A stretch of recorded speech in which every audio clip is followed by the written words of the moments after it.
নিজে ভাবক, এফালে চৰকাৰৰ প্ৰচাৰ চলি আছে যে অসমত এখন এইমছ আহিছে, আৰু এফালে অসমৰ সংবাদ মাধ্যমে উলিয়াই আছে, আমি টিভিত পঢ়ি আছো যে 800 পোষ্ট খালী হৈ পৰি আছে। ডিব্ৰুগড় মেডিকেল কলেজত কালি এজন মই ডাক্তৰৰ সৈতে কথা পাতিছিলো, তেখেতক মই সুধিলো সঁচাকৈ কওকচোন আপোনাৰ ভেকেঞ্চি কিমান আছে?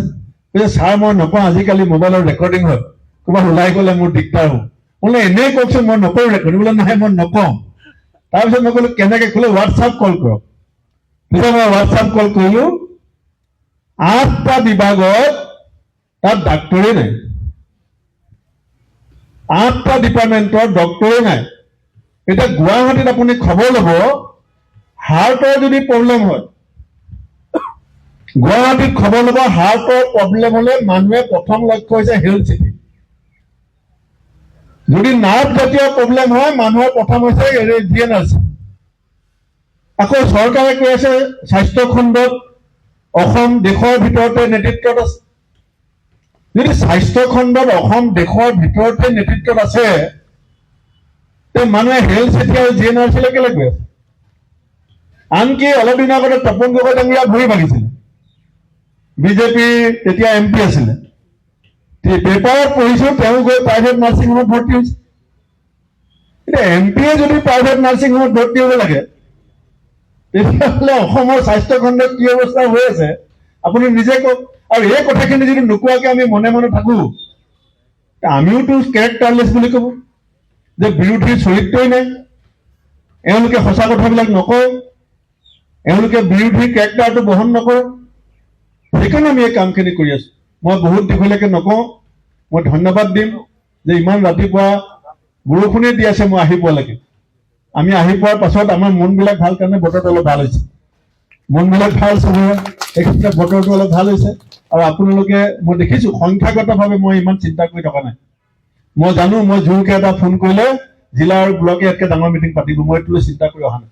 মই আহিছো আমাৰ মানুহখিনিৰ আত্ম উপলব্ধিটোক অনুভৱ কৰিবৰ কাৰণে, আৰু মোৰ উদ্দেশ্য সাৰ্থক হৈছে।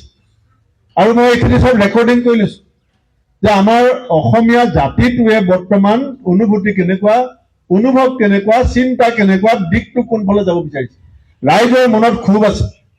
এনেকে নাভাবিব মই 5বাৰ ইলেকশ্যন খেলিছো, মই জিকিও পাইছো, হাৰিও পাইছো। মোৰ কাষতে থাকে মানুহ। মই এবাৰ হৰাৰ পাছত ছাৰ্ভে কৰিছিলো যে মই কিয় হাৰিলো। মই এদিন কেইদিনমানৰ আগতে হিমন্ত বিশ্ব শৰ্মা ডাঙৰীয়াক এৰোপ্লেনত পাইছিলো লগত ওচৰতে। তেতিয়া তেখেতক মই কৈছিলো যে আপুনি এতিয়া বহুত শক্তিশালী মোতকে, মই আপোনাক ঢুকিয়ে নাপাওঁ, কিন্তু আপুনি এবাৰ হাৰিব। কিন্তু মানুহৰ মনত ক্ষোভে গিৰমূৰাই আছে, তাক বিস্ফোৰণ হ'ব। এই ৰাজনৈতিক প্ৰক্ৰিয়াটো ধনবল, বাহুবল, পুলিচ বল, CBI ED ডাঙৰ কথা নহয়, মানুহৰ মনটো ডাঙৰ কথা। আপুনি এবাৰ হাৰিব, আপুনি হাৰি পোৱা নাই কাৰণে কেনেকে হাৰে নাজানে, এইবাৰ আপুনি প্ৰথম শিকিব, আপুনি হাৰিব। 91 চনত মনত পেলাব যিকেইজন বয়সস্থ মানুহ আছে। 91 চনত কংগ্ৰেছ দলে পোষ্টাৰ মৰা নাছিলে, বেনাৰ মাৰিব পৰা নাছিলে আলফাৰ ভয়ত।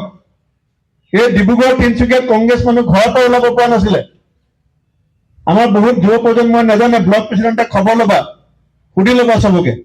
91 চনত আজি কংগ্ৰেছ মিটিঙত যি মানুহ হৈছে, মোক বহুতে পিজিঙা পিজিং কৰে যে ভূপেন বৰাই গ'লে মানুহ ইমান নহয়। মই ইমান চিন্তা কৰি থকা নাই। 91 চনত এজন এখেত বহি আছে আমাৰ ককাইদেউ ৰতন বৰা ডাঙৰীয়া, কওক তেখেতক সোধক 91 চনত কেইখন মিটিং কৰি পেলাই শিৱশম্ভুজাই জিকিছিলে, কিমানজন মানুহ গোট খাইছিলে? মানুহ গোট খোৱা নাছিলে। ভোটৰ বাকচত প্ৰফুল্ল মহন্তৰ চৰকাৰ যাক শংকৰ মাধৱ বুলি কৈছিলে, মানুহে পাল্টাই দিছিলে, মানুহে পাল্টাই দিছিলে। ইউনিভাৰ্চিটিৰ ষ্টুডেণ্ট থাকোঁতে মহন্ত ডাঙৰীয়া অসমৰ চিফ মিনিষ্টাৰ হৈছিলে। আৰু যেতিয়া 18খন গাড়ী কনভয় লৈ যায়, ব্লেক কেট, SPG, চাৰিওফালে DCSP থিয় হৈ থাকে, ফায়াৰ ব্ৰিগেড লগত যায়, এম্বুলেন্স লগত যায়, গোটেই জিলাৰ অফিচাৰবিলাক আহি পেলাই সাৱধান পৰিচয়ত খাৰা থাকে, তেতিয়া মানুহে সেই চৰকাৰ বগৰাই দিয়ে।